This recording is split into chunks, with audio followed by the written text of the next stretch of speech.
Stretch time, there you go. That's how you do it.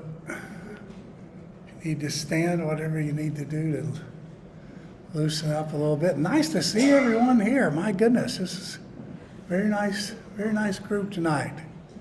And numerically and personally, good smiles. Yeah, smile like you want to make somebody know what have they been up to. Give them one of those. Zoomers, you good? You hearing okay? All right, off we go. This is a special night. I had one of these nights about 8 years ago. That's how long it's been since our last Dharma study practice program.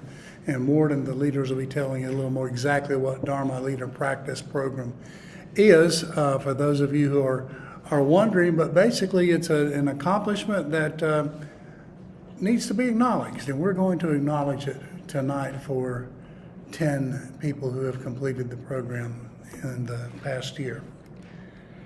So tonight, I want us to reflect on one of the Buddha's final instructions. It's simple, it's profound, but perhaps easy to misunderstand. As he was nearing the end of his life, he told Ananda, his cousin and closest attendant, "Therefore, Ananda, you should live as islands unto yourselves, being your own refuge with no one else as your refuge, with the Dharma as an island, with the Dharma as your refuge, with no other refuge." This is found in the Mahaparinibbana Sutta, which is in the big green book. Of the green books, it's the big green one. It's translated by Maurice Walsh, and the title of it, Vijnana Nikaya, it's, if you're wanting to order it, it's the Long Discourses of the Buddha. Historically, at the time of this, the Buddha was about 80 years old. And he was traveling with a small group of monks, and the community could tell something was changing. His physical strength was fading, and the reality of his approaching death was becoming really undeniable. Ananda noticed this, and he was deeply affected. He had spent so long relying on the Buddha's presence, his guidance, his steadiness, his clarity, his compassion. And like any devoted student facing the loss of a teacher, there was a sense of vulnerability.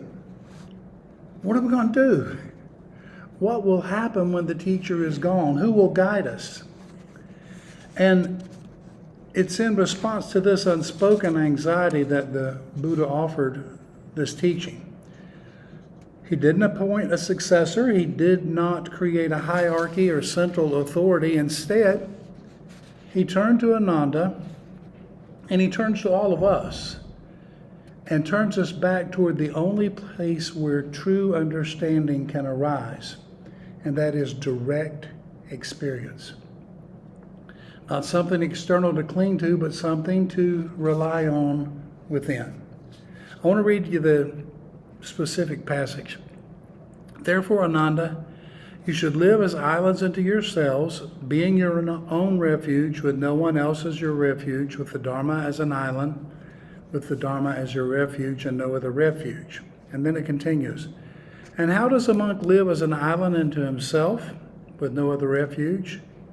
Here, Ananda, a monk abides contemplating the body as body, earnestly, clearly aware, mindful, and having put away all hankering and fettering for the world, and likewise with regard to feelings, mind, and mind objects. That, Ananda, is how a monk lives as an island unto himself, with no other refuge."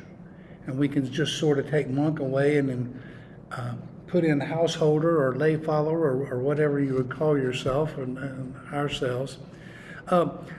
The word island is sometimes translated as lamp, and this from the Pali, the word deepa can mean both island and lamp. So you might have heard this translated as be a lamp unto yourself, a source of light illuminated by experience, be an island. But taken together, they form a beautiful image.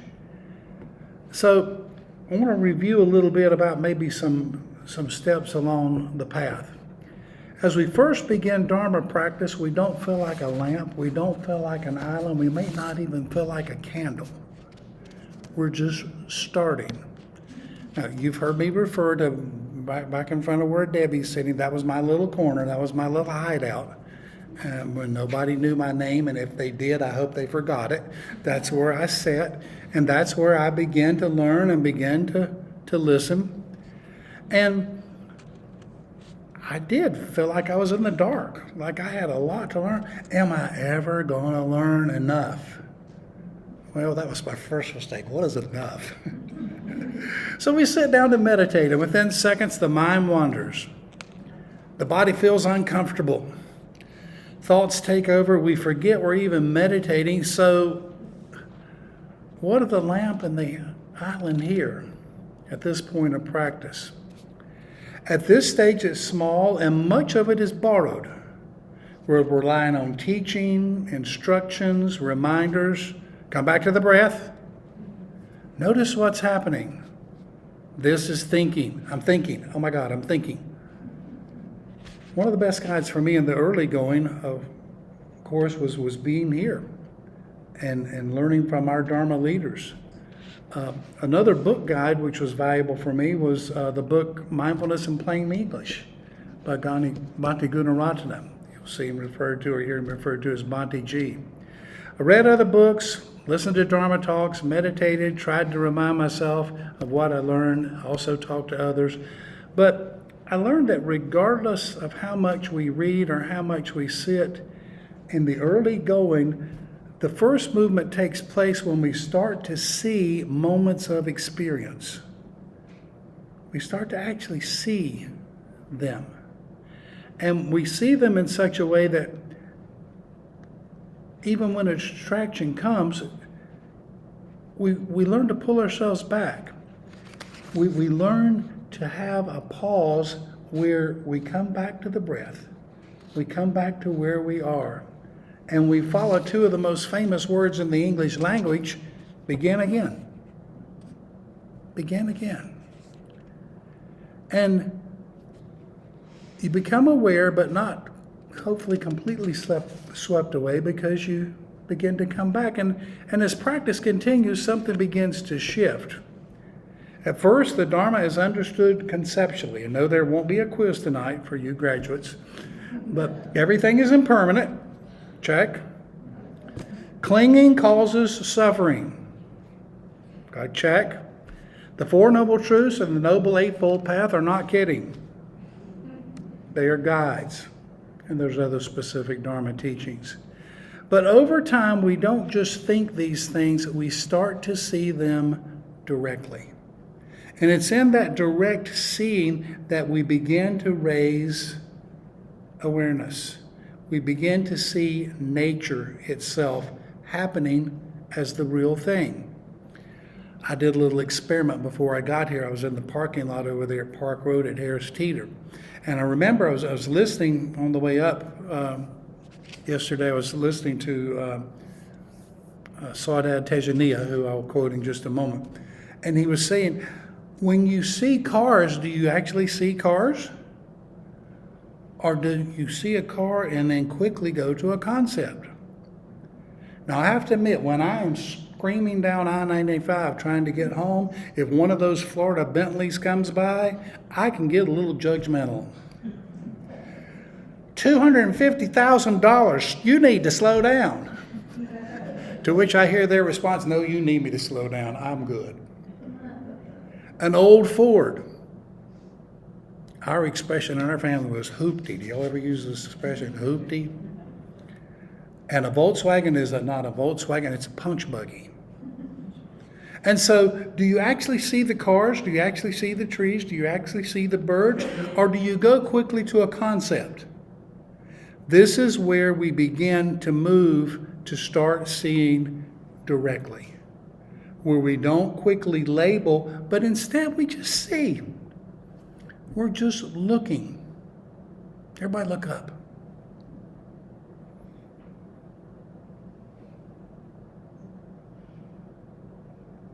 Now, hopefully you didn't feel weird because nobody was looking at you. Everybody was looking up.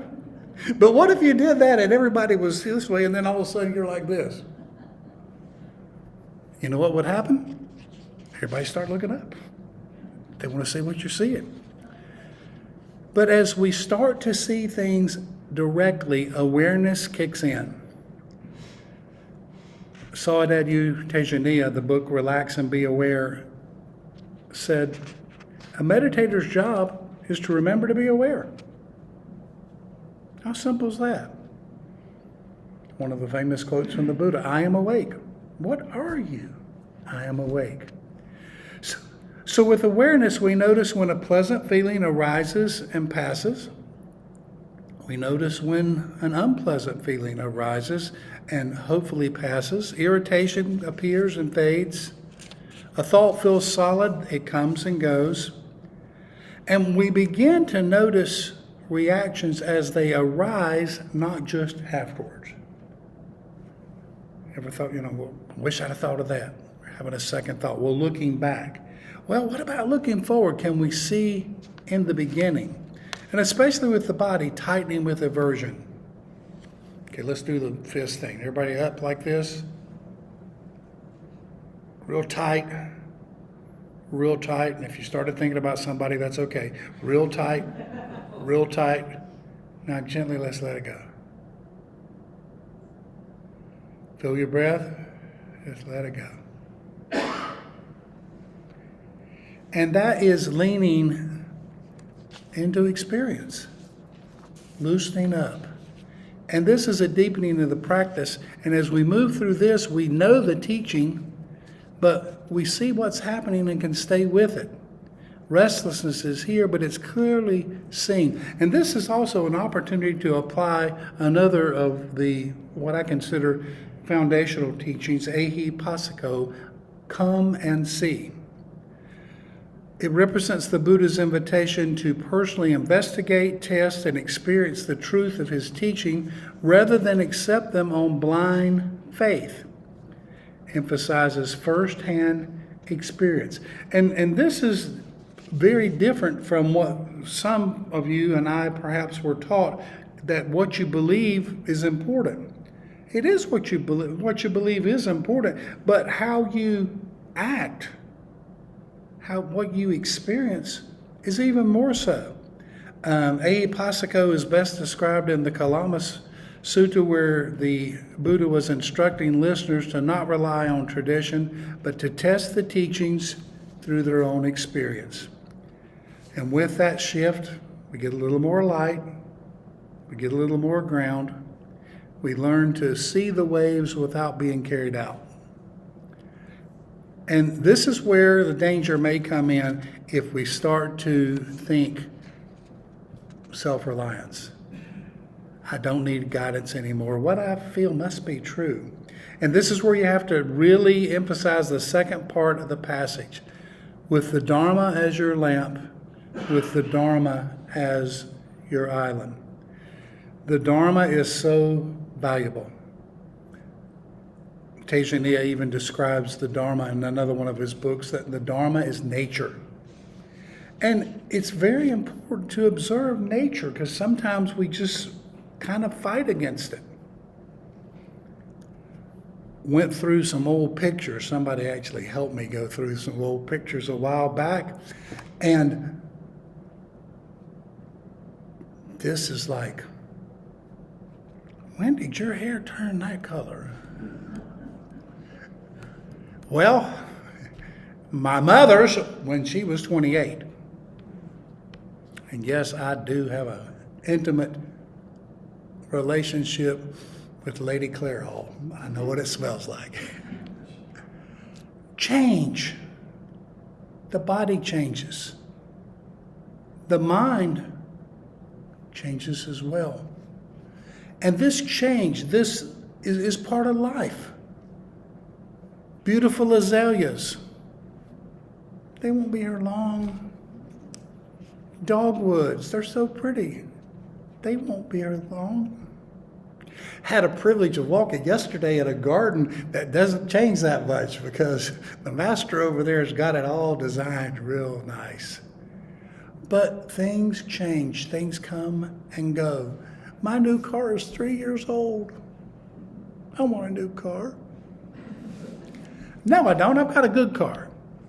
And that's another area where I think we move to is contentment. We move to reaching the point where we perhaps have what we need. And getting to that point is very valuable. To summarize, I got it here somewhere.